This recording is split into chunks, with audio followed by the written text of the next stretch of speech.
Hello, ladies and gentlemen, boys and girls, and children of all ages. Once again, this is Jeffrey Daniel coming to you from Mecca, Saudi Arabia. I'm in Mecca, Saudi Arabia. Today, I perform my first Umrah, and that is it's a minor Hajj. It's not the full-fledged Hajj, but it's a minor Hajj. But I went to the Kaaba, I went to the center of the holy city, and I did my 7 times, circumnavigating. I went around the Kaaba for 7 times, and then I went to another area. That's the area where Hagar was supposed to have fetched the water for Ishmael, and she had ran back and forth 7 times between there, and we went to that area and we did that 7 times, and that's much longer than walking around the Kaaba. I mean, that thing was long, but you don't have to do a full 7 times because one time from one end to the other is one. Then when you turn around and come back, that is considered two. So you don't have to go a complete one to get one. You just go from one end to the other, that's one. From that end and back, that's two. From that end and back, that's three. To that back, that's four, and so on and so forth. And all these things I'm learning as I'm going along. So I'm taking an actual physical crash course in Islam as being here. It's my first time ever here, and there's things that I'm learning as I'm going along. It is the most beautiful experience just to be among so many people with all of our minds and our hearts and our souls set on one purpose, and that's just praise, all praise to the Creator, to Allah, okay? And I really want to commend my Christian brothers and sisters and conscious community brothers and sisters, atheist brothers and sisters, as well as Islam, because when people found out that I was here in the holy city, and that everyone just gave their best wishes and their praise, and they didn't trip off of me being in Islam, which is crazy because a couple of people asked me, am I a Muslim? They said, Jeffrey, are you a Muslim now? I'm not interested in throwing up my religious set sign. Oh yeah, because I'm a Muslim. Okay, but they're a Christian. Okay, but they're a Jew. Oh, but they're a Buddhist. And then there's all this division and stuff. Stop that, okay? As long as you pay reverence to the Creator. If your path is Christianity, if your path is through Buddhism, if your path is through Islam, because it's the same Creator. It's the same Creator, So we don't want to set trip, So I don't want to just come in hard like, oh yeah, well, I'm representing the M, something, But I am a practitioner of Islam, and Islam, in its purest form, is not even a religion. It was a way of life, like Ma'at. Okay, then the Hebrews and the Arabs, they put their religious, things on top of it, and they turned it into what is known as a religion, but it's not a religion, No more than a tree has to be in a religion to be a tree. No more than a lion has to be in a religion to be a lion. No more than the moon has to be in a religion to be the moon, We were created just as everything else that's in this existence. And we didn't have to be in a religion to be it, but we are a part of this existence, and we're part of this union with the Creator. And that's what Ma'at and Islam is in its purest form. Actually, Christianity too, in its purest form. Once you strip away all of the allegories and all of the this and the that and that, and all of the religions, they have that. So, I just wanted to say that. So, today I'm going to go in on something, you guys, but before I do that, I just want to say, give my thanks to everybody who has tuned into my song, Back to the World. If you go to YouTube, Spotify, whatever, and look for Jeffrey Daniel, Back to the World, as well as Jeffrey Daniel, Make Love Great Again. And I thank you all for supporting my music, because my music is actually supporting us, the message that is in my music and what I'm giving out there, And I'd like to also thank everybody for giving me your feedback. I love your perspectives and your feedback, okay? Give it to me, give it to me, give it to me.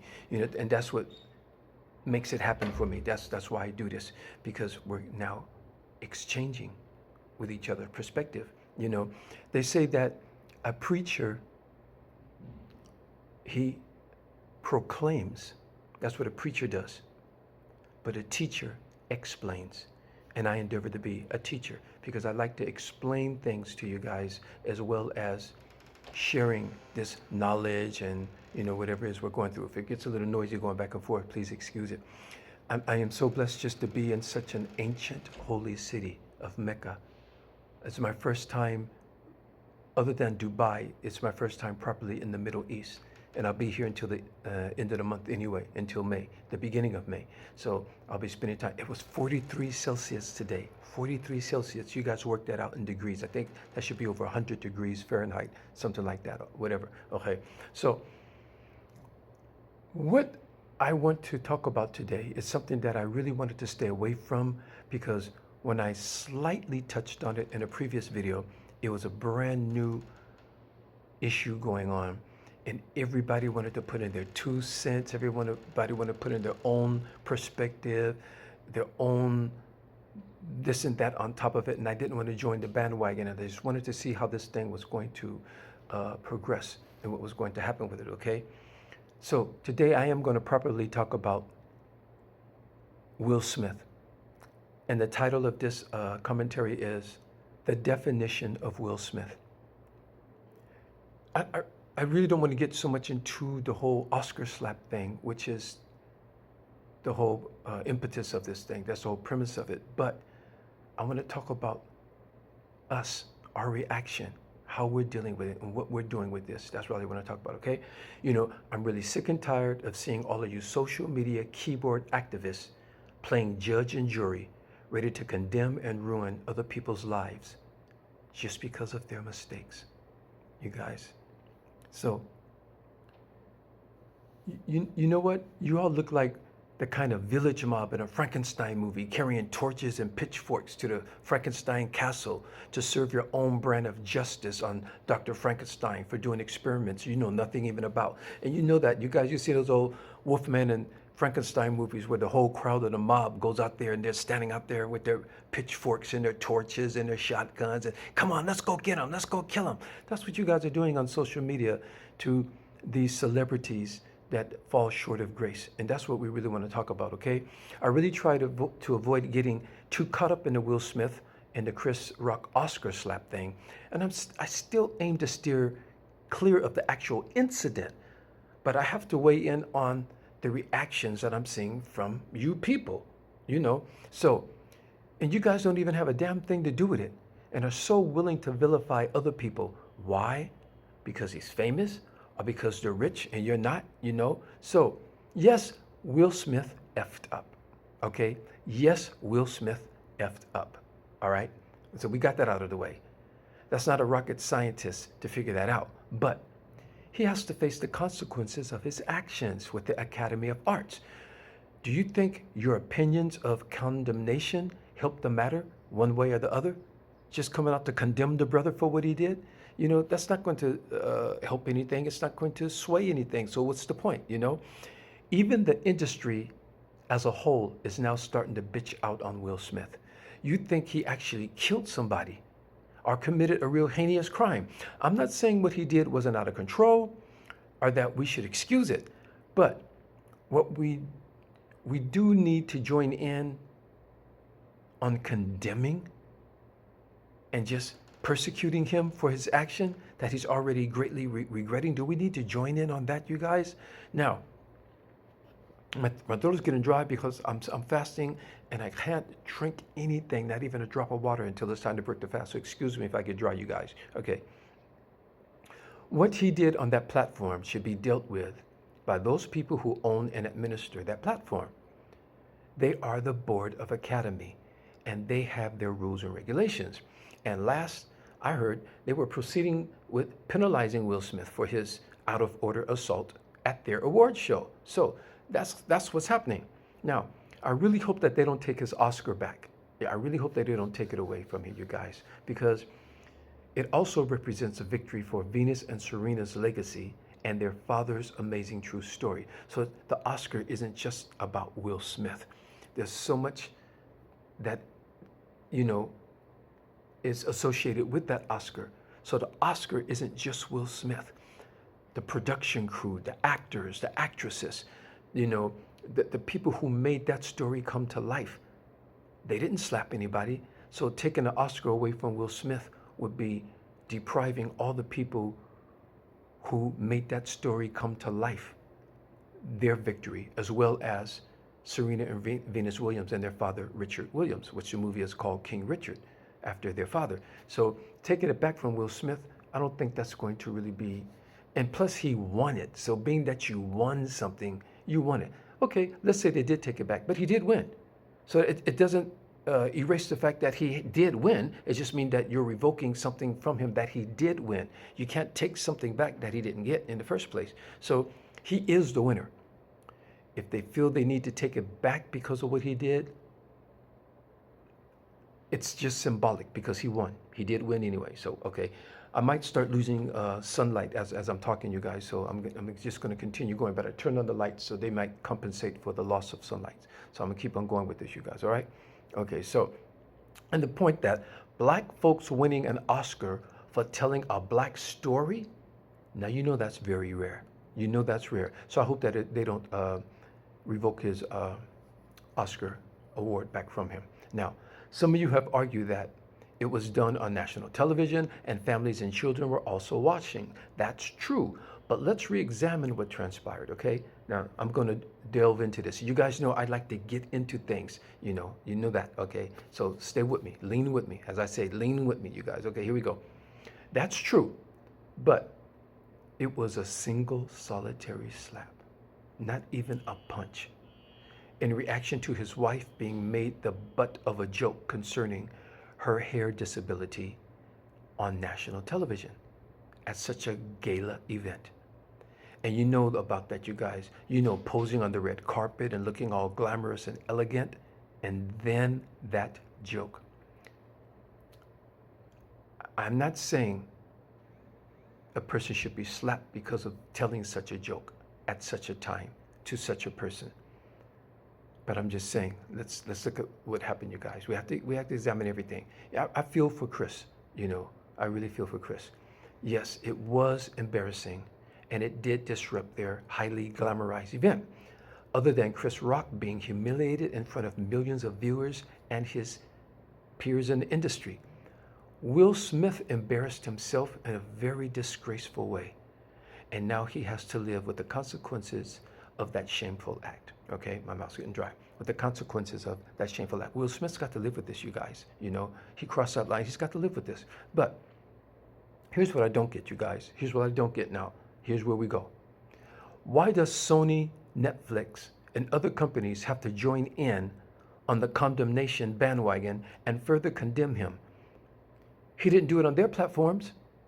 And up until now, Will Smith has had a pretty good, mind you, no one is perfect, but Will Smith has had a pretty good working relationship with these industry conglomerates that have already put up millions upon millions of dollars investing in multiple projects, which some were in progress, some are already slated for release, and some are still in negotiation. And all these people are pulling out on Will Smith. You know, I don't get that. You know, he's losing hundreds of millions of dollars over a slap, not a murder, not a sex crime.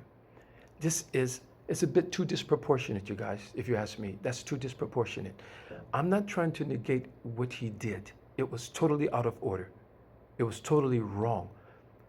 But he didn't do it to Sony. He didn't do it to Netflix. He didn't do it on their platforms. Why are all these people joining on a bandwagon and pulling out of Will Smith, of his livelihood for what he does? Stay with me, you guys. We're going to get to this. We're going to talk about this, okay? This is what I want to talk about, you guys. You know, what is Sony and Netflix loss if an actor disgraces himself and is already being penalized by the company that he offended? It wasn't a federal crime after all. He's not on trial facing possible prison sentence. Damn, it was just one slap, not even a full-fledged beatdown, you know? Think about it. Back in 1992, we saw on film a group of police officers beating down Rodney King for about 15 minutes, breaking his bones and badly injuring his body. But they went on trial and the jury let those officers off. Now, of course, it took a riot to help overturn the verdicts, but that was a major beatdown, you guys. So let's get this straight. Because of one slap, a sucker slap, we're now supposed to throw Will Smith and his decades-long career under the bus because of one mistake?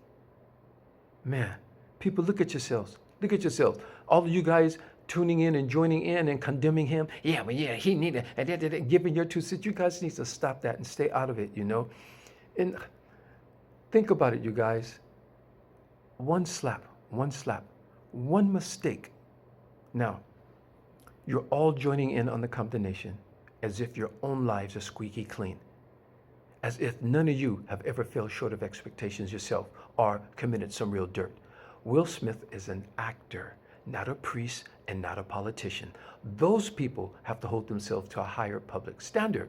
Not saying that actors should be excused for their bad actions. Notice, we're not talking about a crime, as it was not even reported as a crime, and there are no criminal charges being levied against Will Smith. This is not a crime. It was a light assault, and it was out of order, but it is not a crime. So, why all the overreaction?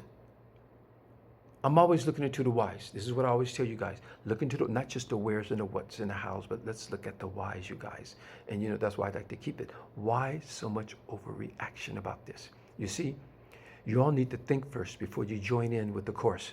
Also, Will was a member of the Board of Academy, and not one of them tried to vouch for him, considering his clean history. Now, please don't misconstrue this. When I say vouch for him, I don't mean to ignore what he did, but at least consider how outstanding he's been for decades.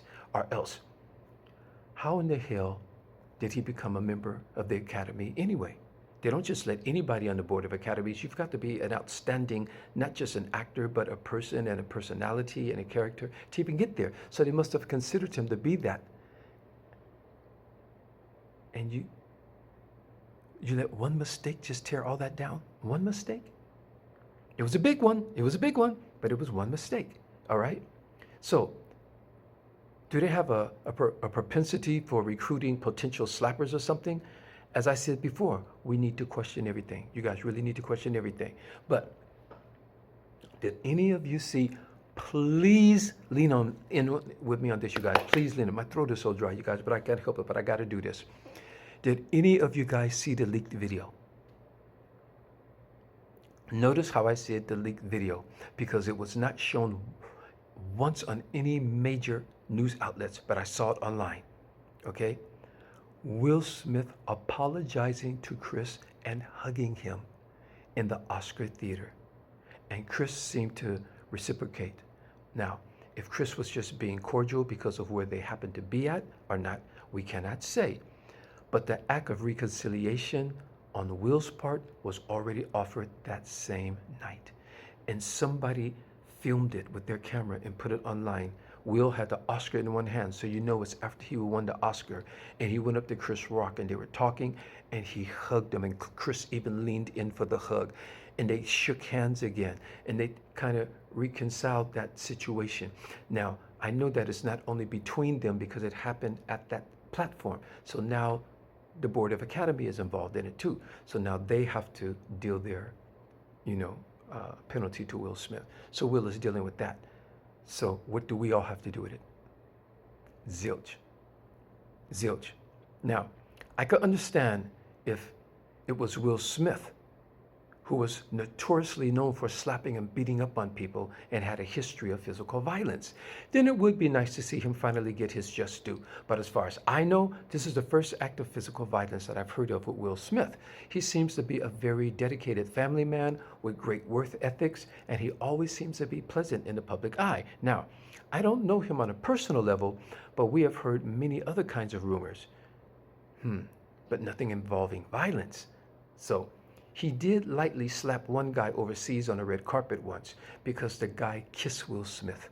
When Will Smith, he came to greet Will Smith, and Will Smith was, he was accommodating the press and his fans, and the guy gave Will Smith a kiss, and Will Smith was like, but it was just a light slap, like, hey, don't do that, and it was deservedly so, because he grossly violated Will Smith's space and his manhood by giving him a kiss, So that's the only time I've seen, but it wasn't like a hard slap. It wasn't trying to fight. He wasn't being over aggressive about it. He just like, back off, man, don't do that. I would have done the same, So anyway, now, here's something you guys don't know about.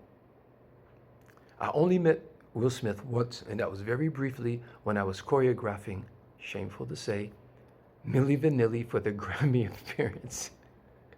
Yeah, the night that Milli Vanilli won the Grammy, and that would later be revoked. So, since I was involved with that Grammy, that particular Grammy Awards, the director asked me to oversee Will Smith's stage as well. So, we rehearsed at the Solar Record Studio, where I rehearsed all my videos. Sheena Easton, Johnny Gill, Randy Jackson, Michael Jackson's younger brother, uh, Will Smith.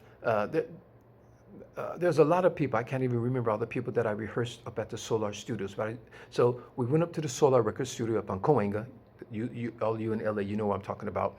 And Will Smith, he brought in his dancers, so he already had some backup dancers. Now, I cannot say that I choreographed Will Smith's stage because his dancers had already worked out their movements and knew what they wanted to do. And this was about 1989, if I'm not mistaken, and hip hop was just getting major recognition. And theirs was an East Coast vibe. So I just helped with some staging more than dancing. And Will Smith was very pleasant on that occasion. He had no ego, he had no attitude. He was young. I guess he was around 19 or something like that. And since then, I watched his career ascend to greater heights ever since. And I've been so proud of watching him go to where he's going, you know. So I'm not saying, oh, I choreographed Will Smith. I didn't choreograph him, but I helped with the staging and what they wanted to do. That's when the hip hop dancing was still brand new and stuff like that. And his dancers already knew what they wanted to do. So I let them do what they wanted to do and what they had to do. They came prepared, okay? But I just helped with some of the staging. So I'm just giving you an idea of just one of the experiences that I had with Will Smith. Since then, I've been overseas a lot, so I haven't ran into a lot of people. So once again, I am not trying to absolve him from his alleged incident, but I was standing up for his amazing legacy of work that you all love so much. And his music shouldn't be attacked because of what he did in his personal life, okay? So, now, I made a commentary before on how shameful everyone reacted so jubilantly when R. Kelly was convicted for his sex crime and have his musical legacy being threatened from the culture. You guys remember that, you know? So, I'm all about his art is not the crime. And people are still enjoying R. Kelly's music all over the world today. And they should, because R. Kelly made great music, okay? And that's what I was doing when I was standing up for R. Kelly, as I stood up for Whoopi Goldberg, okay? All right, so once again, I want to caution you all, especially the black community, from allowing our finest to be erased from the culture, because we don't have that many people at the top of the ladder in the first place. So don't be so happy to see them fall off. The industry doesn't make it easy for them to ascend up that ladder in the first place. So if our people put in great works and happen to fall short of expectation, continue to support their body of work and stop joining in on the condemnation bandwagons, because you're further vilifying them on social media. It's doing what? It's just compounding the attack against their character and hurting them, you know? But you know what? Are you guys really that fickle? I'm just thinking, what if you guys heard tomorrow that Jeffrey Daniel molested a gerbil? Are you guys ready to attack me and throw me out of the culture? And I don't even own a gerbil, so don't worry, okay? But I'm just saying, everyone is like on the March cassette.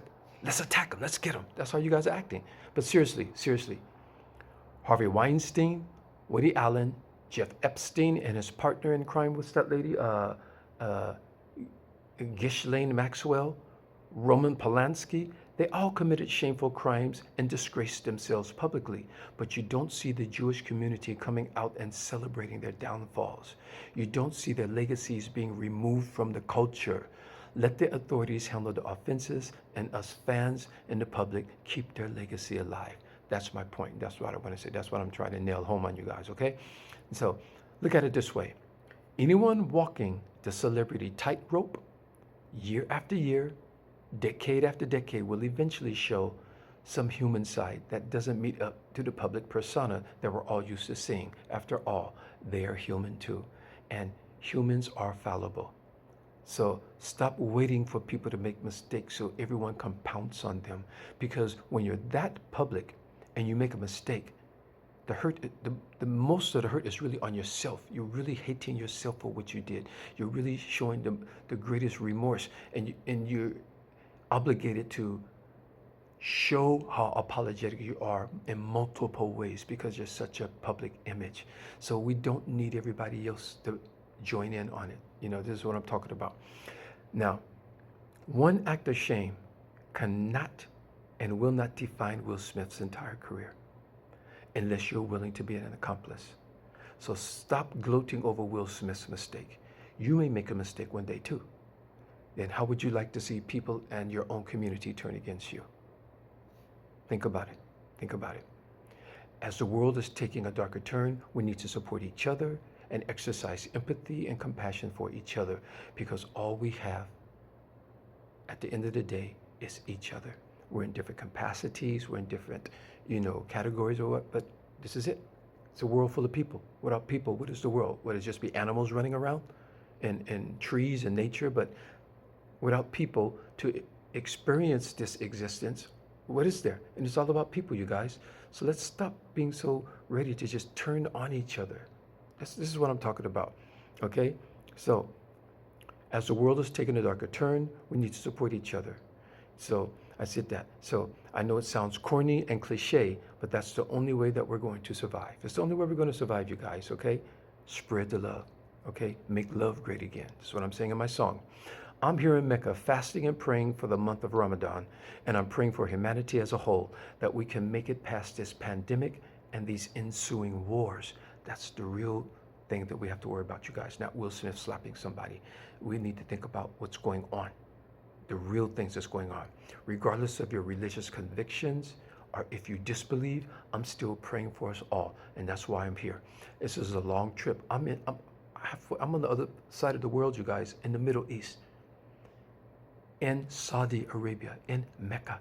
Now, the two of the oldest holy cities would be, I would say, Jerusalem and Mecca. I would say even in Ethiopia, which used to be Abyssinia, where they carved out the oldest church out of rocks and stuff like that, as far as holy cities go, as we know them, unless you're going back to the ancient Egypt where they set up, the first observance of Ma'at and all that. But, I guess the most popular and the well-known holy cities in the world are Jerusalem and here in Mecca. Remember, you guys, they have the same father, Abraham. Abraham had two children, Ishmael and Isaac. One of them set up the Hebrew nation, and one of them set up the supposedly Arab and Islamic nation. So stop looking like they're, such rival gangs and conflicting, you guys. Isn't the patriarch the head of the family? So if your father is the same father, I have two half brothers, Gerald Daniel and Kenneth Daniel. We're from the same father, so we're the same family. We come from the same family. So if both of these factions came from Abraham, Ishmael and Isaac, what's the problem? What's the beef? And if we're all giving reverence and veneration to the same creator, the creator doesn't have a name. So, but they use names to describe it. So if you want to say God, if you want to say Jehovah, if you want to say Yahweh, if you want to say Allah, whichever. But we're giving credence to the same entity. What is the problem? Because you're doing it that way, you're doing it that way. Remember, as I said in my other video, even within Christianity itself, how many denominations? Methodist, Catholic, Seventh-day Adventist, I can't name them all, there's all these different denominations, Mormons and Tabernacle and this and that, within just one religion. Same thing with Islam. You got the Shiites, you got the Sunni, you got the Sufi, you got all these different divisions, even within the one religion. So let's stop set tripping on our veneration to the creator, nature, mankind in the universe. Let's stop set tripping, you guys, okay? You guys, I'm really feeling it now. I'm about to wrap this up, you guys, okay? We're all told, check this out, you guys. I'm here in Mecca, and I'm fasting and praying for the month of Ramadan, and I'm praying for humanity as a whole, that we can make it past everything, past our indifferences, past our trials and tribulations, and they're going to get heavier. As I told you, we're moving into a new age, the age of Aquarius. Every summer is a record-breaking heat wave summer. Watch what's going to happen when the summer comes, you guys. The floods have already started coming in, and the temperatures are going up. Watch what happens. Watch what's going to happen. So we need to start trying to vibrate on that higher frequency of spirituality, of love, of compassion, of brotherhood with the Creator. That's what we need to be doing, you guys. So whatever your path is that you choose to do it, do it. Do it, fervently, So we're all told, and this is the power of prayer. I'm going to tell you guys what the power of prayer, because I'm still praying for all of us. We're all told that a single thought brought this whole universe into existence. Is that what they said in Genesis? Everyone believes that, right? Scientists even believe it. In they call it the Big Bang. So at one point, there was a suddenness from nothing, and everything came into being. So whether you want to describe it scientifically or biblically or spiritually, we know that a thought brought everything into existence. Now, let me show you guys how strong the power of prayer is, because the prayer was a thought. It's a thought. Prayers come from thought. The power of prayer is awesome.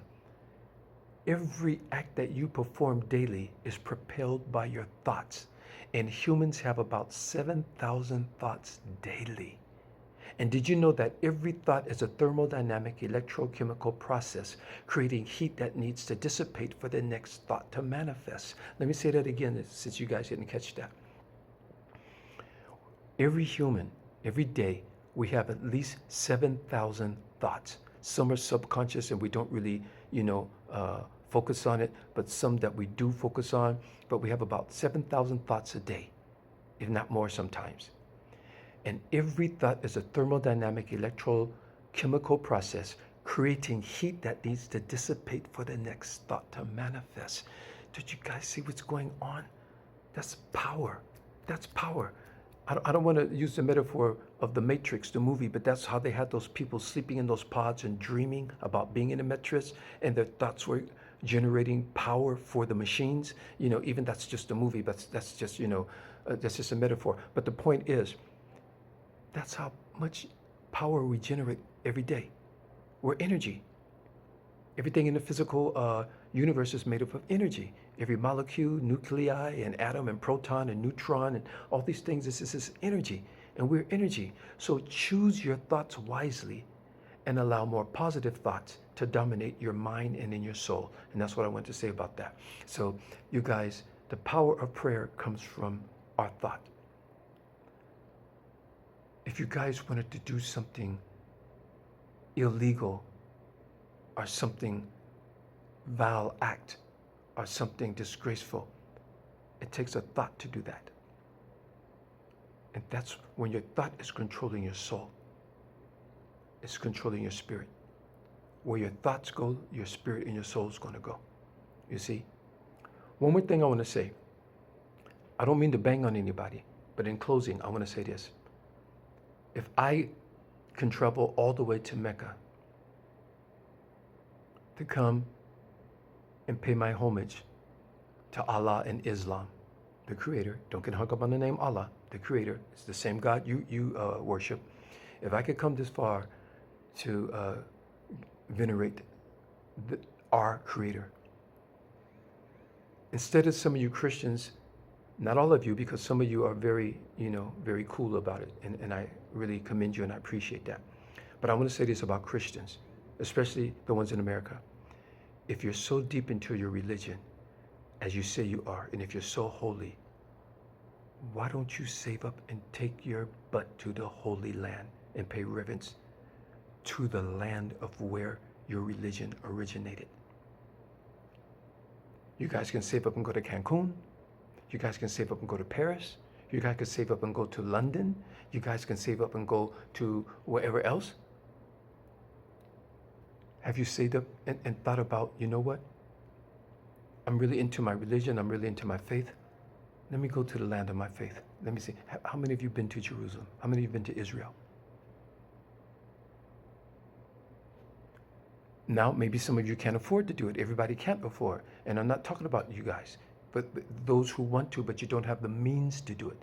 But those of you who have the means to do it, even some of you Muslims or people into Islam, how many of you have made the Hajj? It's kind of like it's a mandated for every Muslim to come and do the Hajj or the Umrah. Why isn't it mandated for Christians to visit the home of the Lord? You guys love Jesus so much. Why don't you go and visit the old rugged cross? Why don't you go see the sites where he's supposed to have been crucified? Why don't you see the sites where he's supposed to have prophesied and where he preached to the people and where he performed his acts of miracles and that? It's just something to think about, okay? It's something to think about, all right? If you have the means to do it, I would advise you to do it. I'm here, and I think it's one of the most blessed things I've ever done in my life, and I'm so grateful that I had this opportunity to visit Mecca, one of the holy cities on the planet. I'm gonna let you guys go now. Please, you guys, let's see what's going to happen with this Ukraine and Russian war. Things are getting a little more volatile. Russia doesn't want to give in yet. And it's affecting the world. It's affecting the flow of oil, the flow of certain food products and things like that. And prices are going up everywhere. So we're all being affected by it. So we pray that they find a way to settle this thing somehow. I pray they find a way to settle this thing with Will Smith and will not make him be penalized so greatly as if he committed a heinous crime. Yes, it was out of order. Yes, he was wrong. It was a slap. It was a slap. Okay? So, anyway, you guys, let's get over that. And I don't want to talk about this no more. I don't want to talk about the Will Smith thing anymore. I'm going to leave that as it is. I'm going to let it go. But, so anyway, you guys, remember, check in my song, Jeffrey Daniel, Make Love Great Again, Jeffrey Daniel, We Are the World. I thank you guys for coming in and joining in on my platform. I thank you guys for leaving your comments and your perspectives and your feedback. You know I like it. I love it because I try to respond to as many people as I can, even though I'm traveling and doing a lot of things. So take care of your loved ones. Take care of yourselves, you guys. This is Easter Sunday, and it's ironic. I didn't plan it this way, but it's ironic that I don't want to call it Easter Sunday. I talked about that before. It should be called, if you're a Christian, you should call it the Resurrection Sunday because you believe in the resurrection of Christ. So, but I didn't plan it this way, but on the Resurrection Sunday, I'm here in the holy city of Islam, so what a coincidence, okay? So, but it's all about giving reverence to our Creator, giving reverence to our, your prophet, your Savior, whatever, that's what it's all about. And we can all do that together. So have a blessed Resurrection Sunday to all you Christians, and have a best Ramadan Kareem to all of the people in Islam. Alhamdulillahi. And I want to say Bismillahi. I want to say Insha'Allah. I'm still new with this. I'm still getting through with this, you guys, but I know some of my surahs and I'm learning the Arabic and I'm getting into that. I don't want to show off, so, but, but anyway, take care of yourself. Take care of your loved ones. I love you all. I love you all. I love you all. And that's coming from my heart, okay? All right. And Shalomar's tours is going to start at the end of May. So I got to get back and get myself prepared after I finish my Ramadan fasting and my trip here in Mecca. So I'll get back and prepare for it. My throat is so dry, so excuse me for sounding a little froggy on you guys. I cannot drink until my fast. What time is it now? It's now, wow.